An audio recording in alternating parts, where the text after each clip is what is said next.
Okay, let's continue on. Good.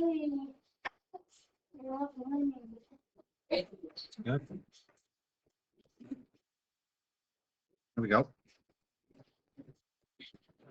Okay, so we've started talking about trig identities, and remember, a trig identity is two expressions that are equivalent to each other or equal to each other. Like, for example, to find the tan of any angle, that will be the same as finding the sine divide the cosine, always. We call that an identity. Now, some identities we've already learned, we just haven't called them identities. The first set are the reciprocal. And by reciprocal, I mean, what happens if we take the reciprocal of sine, cos, and tan? Well, we get those three other functions. Okay, the reciprocal of sine, or 1 over sine, is cosecant.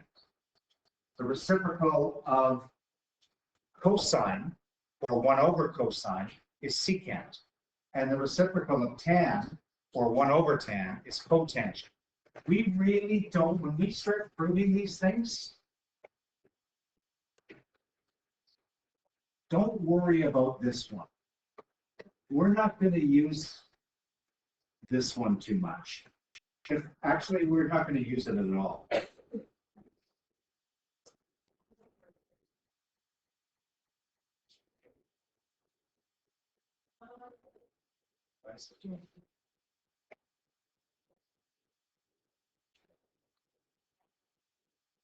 Seems the smart board is acting up again. Don't worry about it.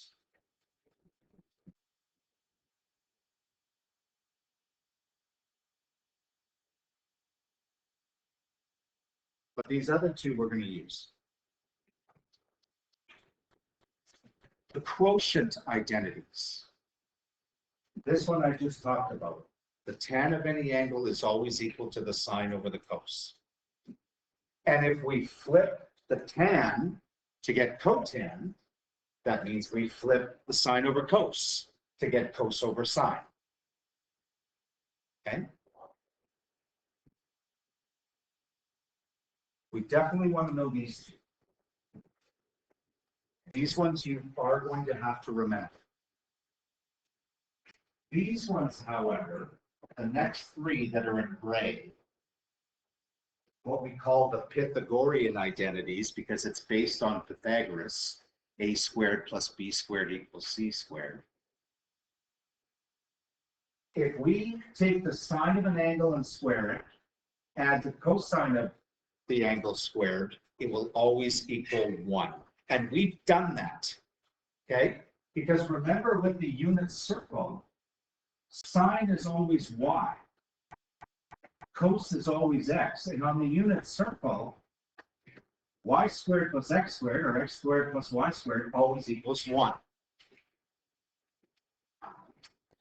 You will be given this formula, always.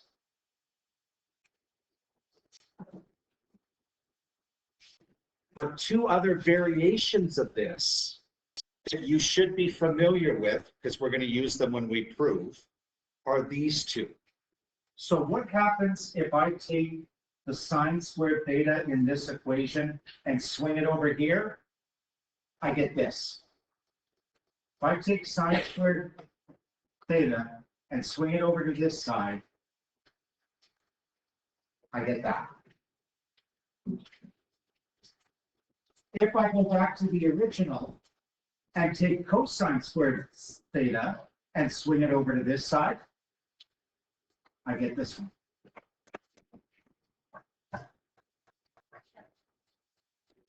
You do want to be familiar with these.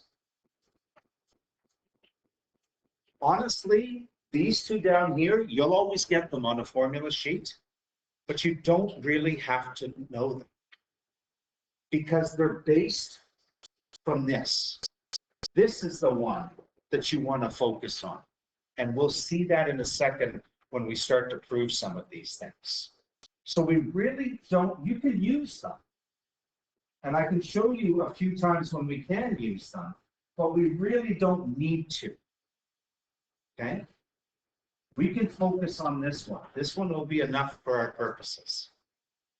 Because these things can get a little bit complicated as it is. The fewer formulas we have to worry about, probably the better. Okay, so here's how we're going to use these things. We're just going to look at a few examples.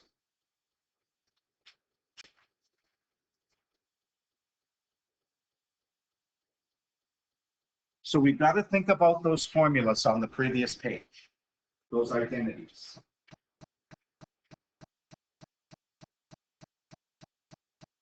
You are asked to take the expression 1 over 1 minus cos squared theta and write it using the trig ratio cosecant. If you look on the previous page, 1 minus cos squared theta is the same as what? 1 minus cos squared theta is the same as what? It's the same as sine squared theta. So therefore, I can rewrite this as 1 over sine squared theta. Right? Because that's a Pythagorean identity. I'll just call it a Pyth identity.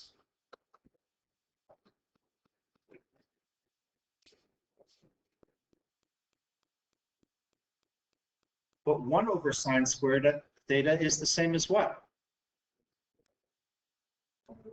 Isn't this sine squared theta flipped? Sine squared theta flipped, if it's put under 1, is the same as?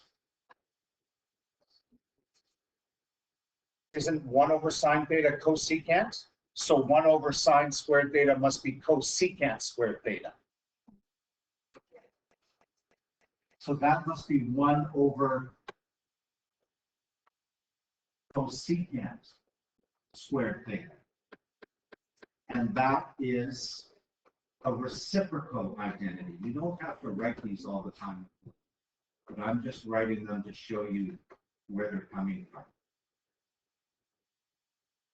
And we're done, because we were asked to write it using cosecant, and we just did. Yes? It'll be 1 over cosecant squared. Oh, sorry, it's cosecant squared. Thank you. My mistake.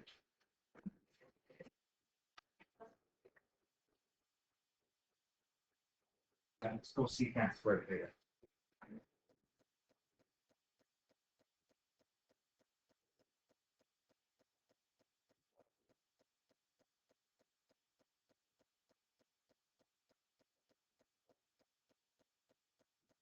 Okay, next example.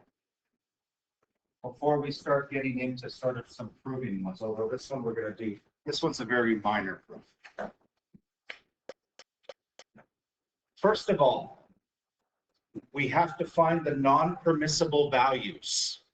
Remember, the non-permissible values, or NPVs,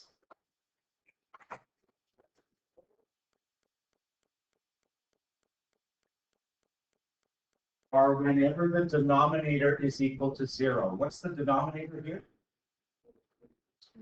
Cos squared theta. So I set that equal to 0 and solve it.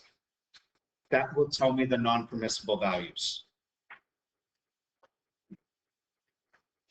Well, I got to square root both sides. Technically take positive and negative square root, but positive negative square root of 0 is still 0. So I get cosine theta equals 0. What's theta? When cosine theta equals 0. This is where you got to use your unit circle. Radians. Pi over 2, because remember, we've got a 0 up here, and we've got a 0 down here. Because we're looking for x values at 0 on the unit circle, and they will be at pi over 2 and 3 pi over 2. So those are the non-permissible values, or NPVs.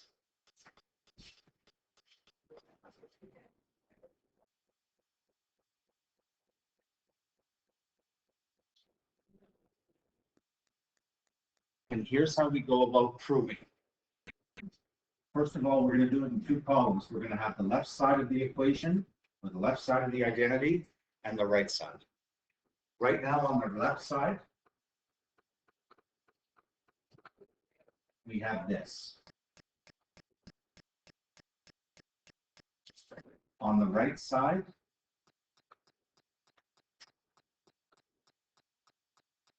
we have this.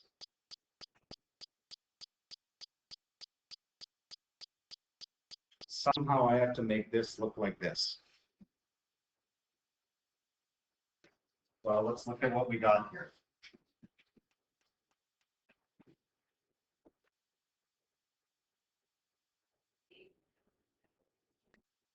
What does that turn into? Sine squared theta. So that's the Pyth identity.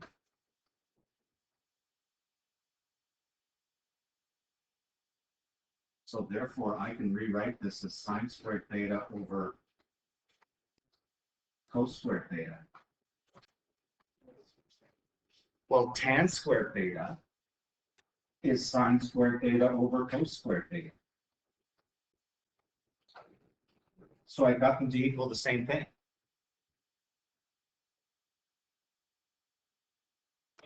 Because this is a quotient identity.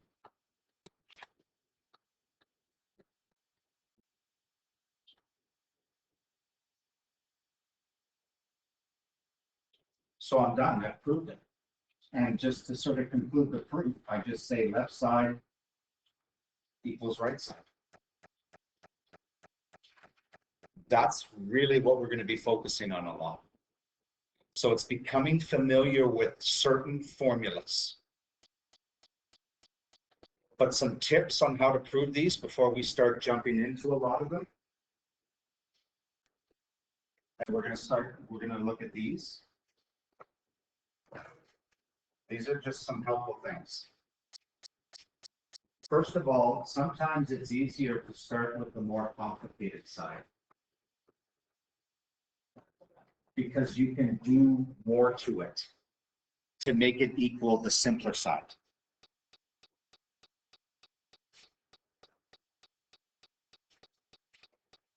However, if you get stuck, then go to the other side or try each side separately. And then you can possibly get them to equal each other.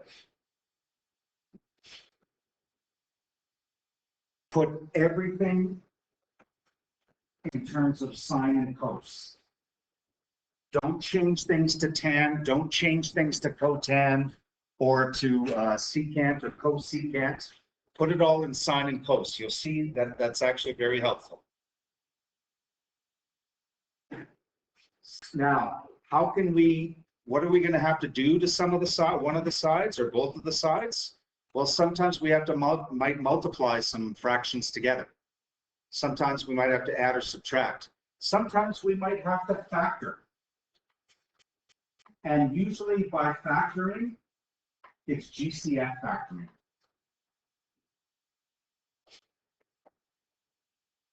Oh, sorry. That shouldn't be there. I did the wrong one. Look for common denominator.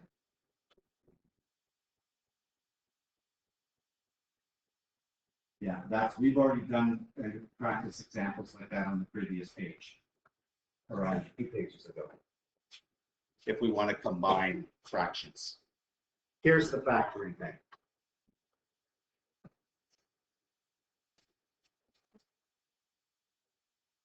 So imagine you're working on a side and you come across this thing and you're like, well, what the heck do I do to this?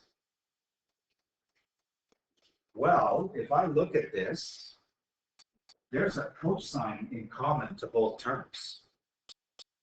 So I can actually factor out using GCF a cosine. If I factor out a cosine of this, what am I left with? Sine squared x. If I factor out a cosine of this, what am I left with? Cos squared x.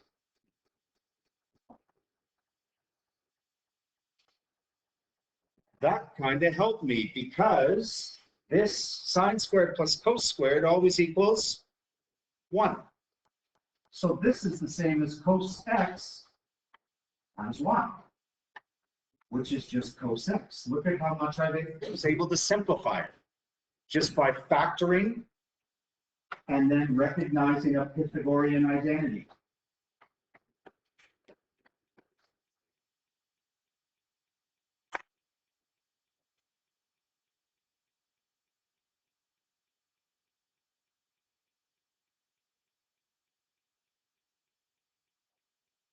This one here, I can multiply this out. Remember, this means the same as the expression sine theta minus cos theta times itself. Sine theta minus cos theta.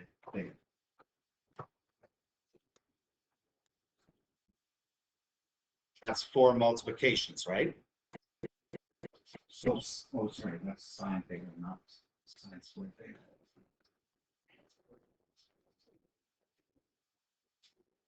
So if we multiply it out, well, sine times sine is sine squared theta. Sine times minus cos is just minus sine cos, or sine theta cos theta. These two, minus cos theta sine theta, I can't multiply them more than that. And then minus cos times minus cos gives me positive cos squared theta.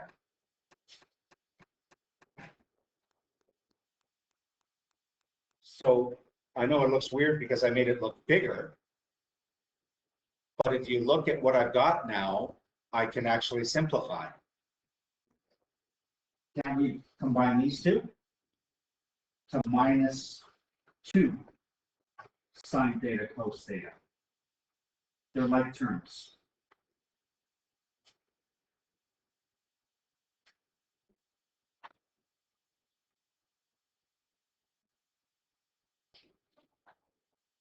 What about those two?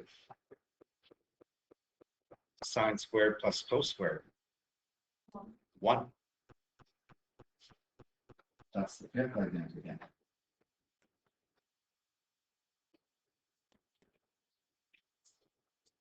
So I can just do plus 1.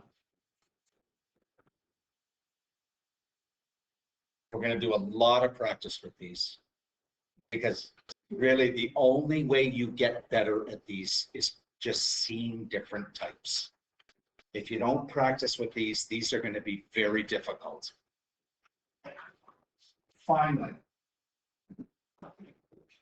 and this is really remote. You may get stuck with something that you're like, okay, well, I don't know how to use the sine squared cos squared thing, or 1 minus cos squared or 1 minus sine squared. There's nothing to factor. Okay.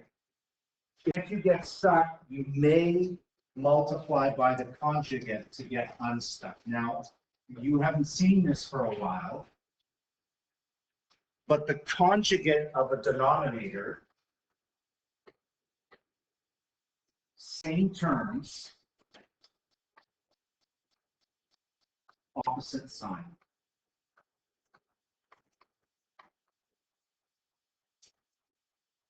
So to get, and it's always the denominator.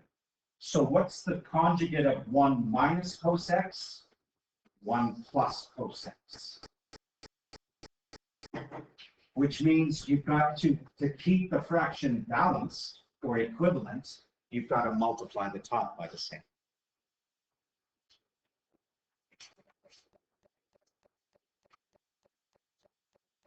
So when we multiply the top, well, 1 times 1 plus cos x is just 1 plus cos x. but I gotta do 4 multiplications on the bottom. 1 times 1 is 1. 1 times cos x is plus cos x. And then on the inside, we've got minus cos x times 1, which is minus cos x. And then minus cos times plus cos, which is minus cos squared x. I can simplify that bottom a little bit. What do you notice? Yeah, those can go. What's that? Sine squared x. 1 minus cos squared x is the same as sine squared x. That's a variation of the Pyth identity.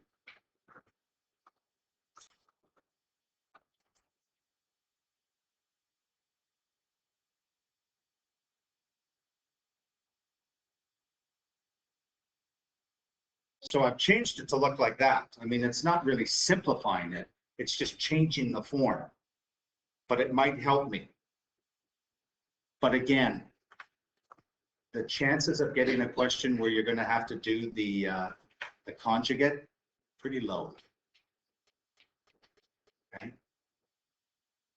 All right, so let's just look at a few here. We'll finish up with these.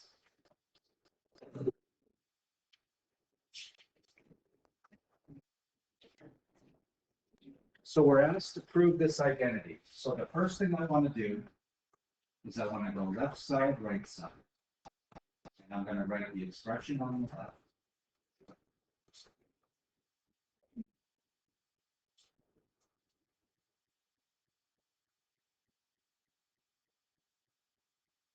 The expression on the right. Now remember what I said. One of the most important things, get everything in terms of sine and cosine.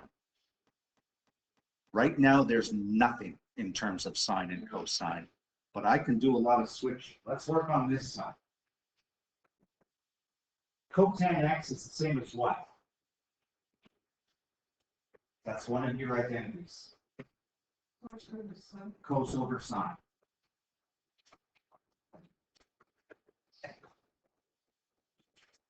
Tan x is the same as sine over cos. And don't forget the x's. Okay.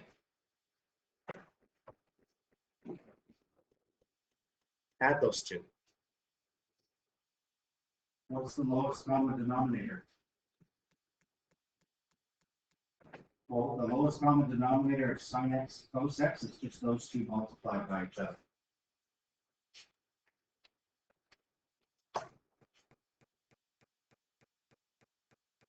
What do I have to multiply the first fraction by to get this? Cos x, right? Top and bottom.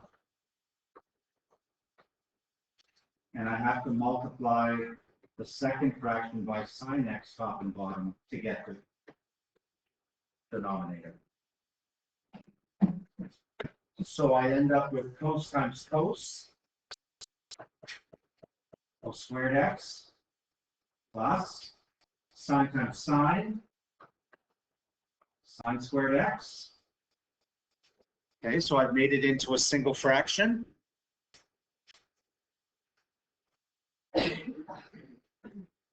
Anything I can do? Anything that jumps out at you? Top is 1. Sine plus cos, sine squared plus cos squared, or cos squared plus sine squared, always 1.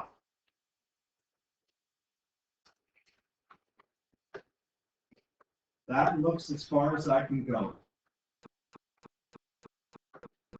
I did everything in terms of sine and cos. I put any fractions together by adding, subtracting, or multiplying, in this case adding. Saw a couple of identities, so remember this, sorry, I'll put these in here. This is the Pyth identity.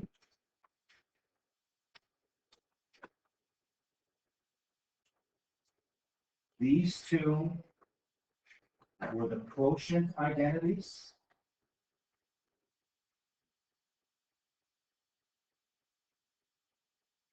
I know it gets a little messy.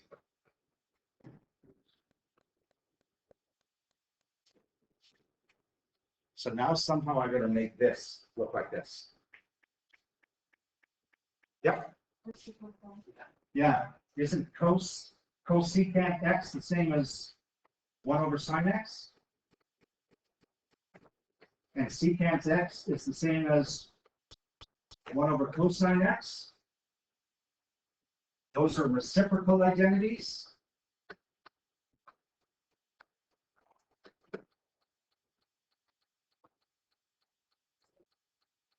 Well, if I multiply those two together, oh, look what I get.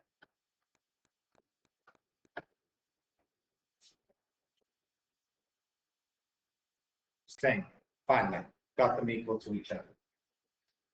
Left side equals right side, good.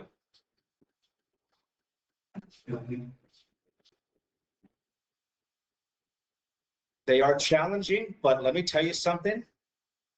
Most students find when they get one, it's like the most exciting thing that has happened to them all year when they get one.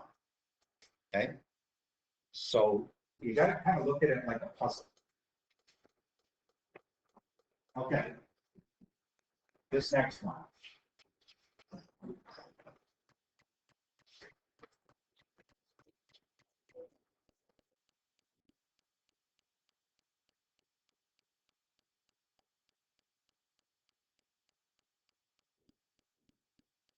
It's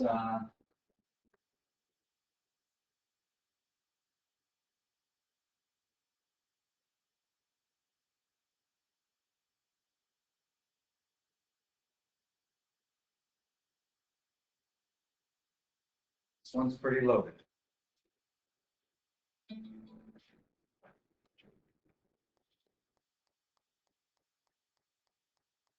Well, notice that the right-hand side is the same as the left-hand side from the previous example. So we've actually done this. So let's just, instead of x, we're using theta. So remember, this is the same as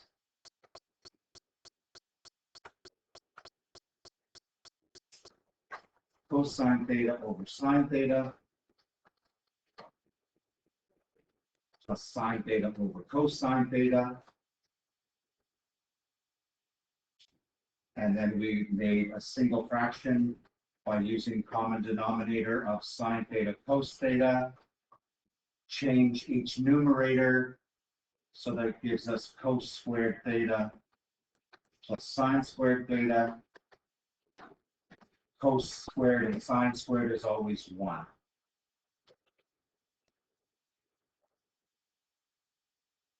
So, and that's as far as we got. Thank you. So somehow I got to make this side look like this.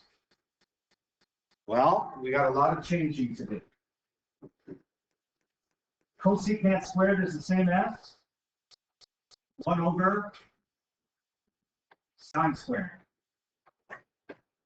Plus secant squared is the same as 1 over cos squared. And then on the bottom, those two are going to change to 1 over sine theta and 1 over cosine theta. We're going to have to go into, we'll go into example 8 here.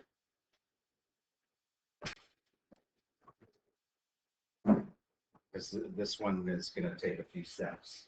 Should have used the whole page for it. Anyway, so we got to add these two together up top. We got to multiply those two into a single on the bottom. Well, this is going to become on the bottom 1 over sine theta cos theta, which means I'm getting close to this.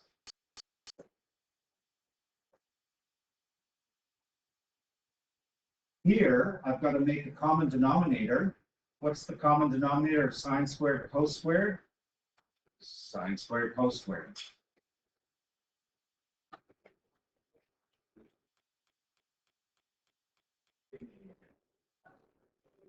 Now I got to change each one. I got to multiply to get sine squared cos squared for this one. I got to multiply each one by cos squared, yes, cos squared theta over cos squared theta.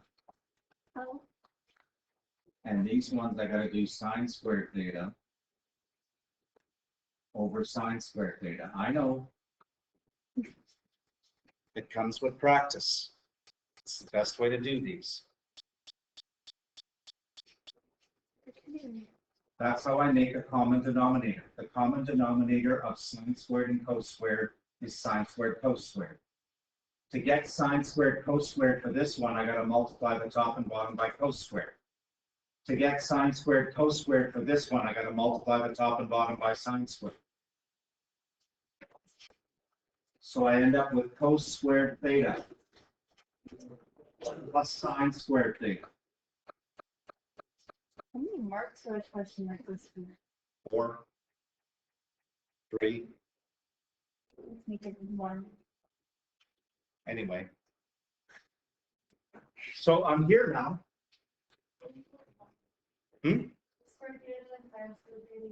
Yep.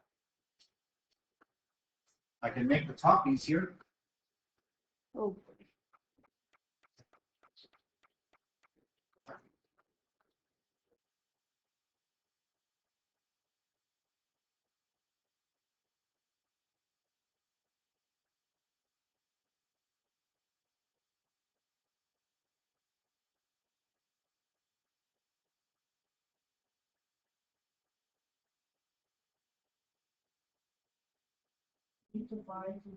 Divide them by multiplying.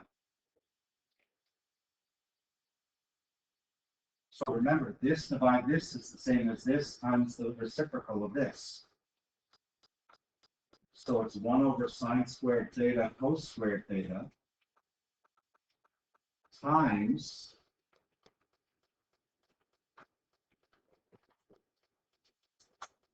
that.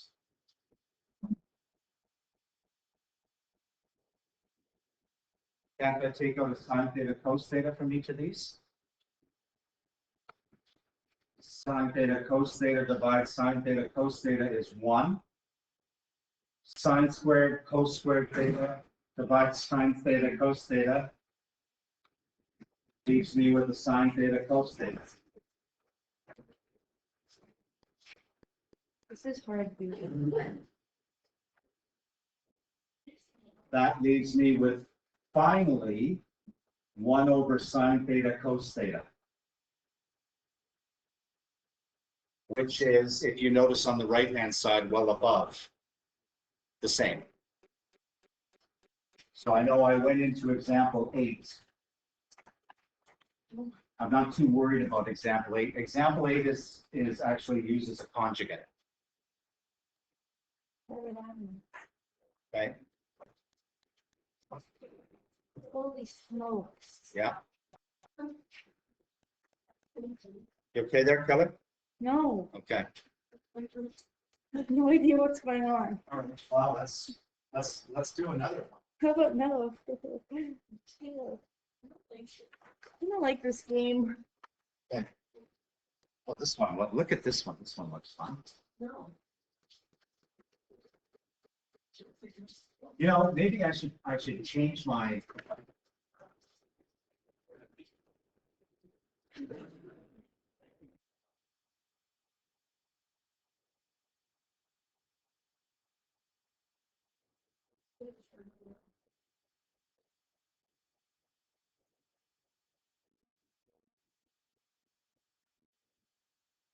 Maybe we can work on the easier side first to start building some momentum. Maybe that's the way to do it. They're both hard. I mean, there's only one thing I can do to this. What does this become? 1 over sine. So 2 times 1 over sine becomes that. So somehow I've got to make this big one all the way down to that. Well, stick with me. Hang with me. You can do this. Okay. We're going to add these two fractions. Now remember, Think of them like they've got parentheses around it. What's the lowest common denominator of 1 plus cos x together and sine x? Well, we just multiply the two together.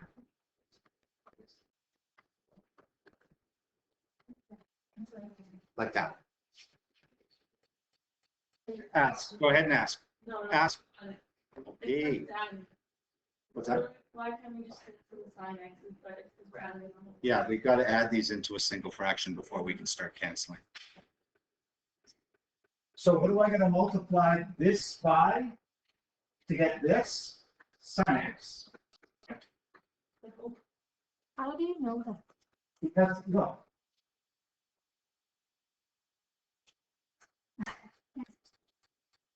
What's here that's missing in this denominator? What's in this? There you go. That's it. That's it. That's how you do it. You don't even have to show that if you don't want to. So then the other one would be, You got this. no, the other one has both all the Oh, denominators. Look at the denominators. Look at you. Look at you.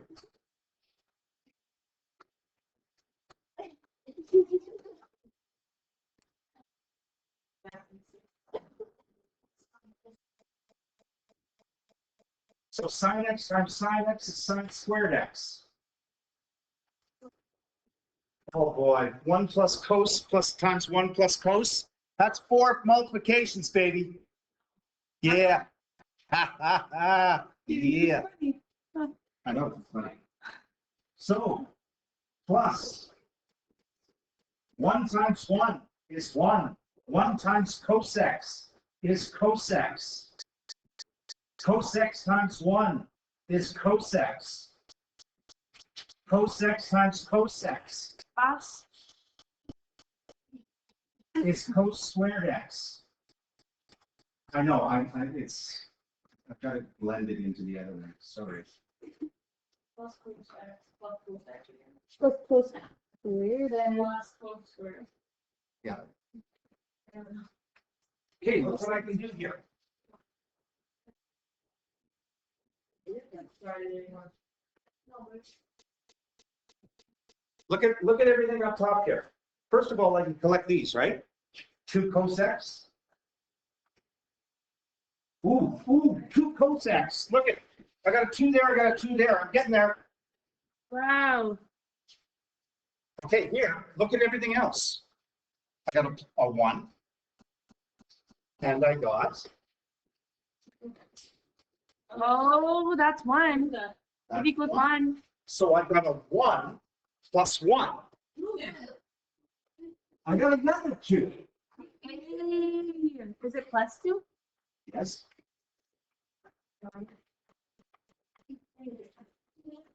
So close. That's so fun. No? I didn't say that.